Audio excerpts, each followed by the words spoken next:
You know what? They've checked all of my buildings, and so far, with all of the jobs I have, Washington, everywhere, nobody's found one. Well, good for you. Are you impressed? Good for you. I was impressed the moment you sat down.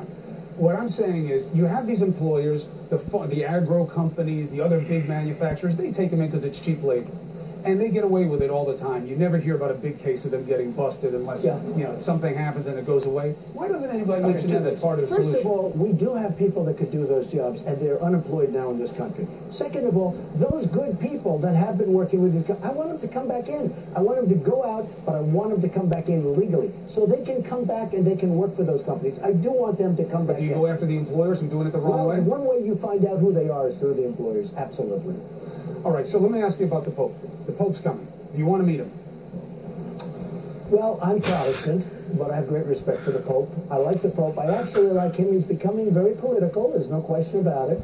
But I like him. He seems like a pretty good guy. So here's the moment. You meet the Pope. Pope Francis comes. Right. There's a translator there. Right. And he says, "Oh, Mr. Trump, this is very nice." And then he says, "You know, I want to tell him something." The translator says to you, "The Pope believes that capitalism can be a real avenue to greed. It can be really toxic and corrupt." And he's shaking his finger at you when he says it.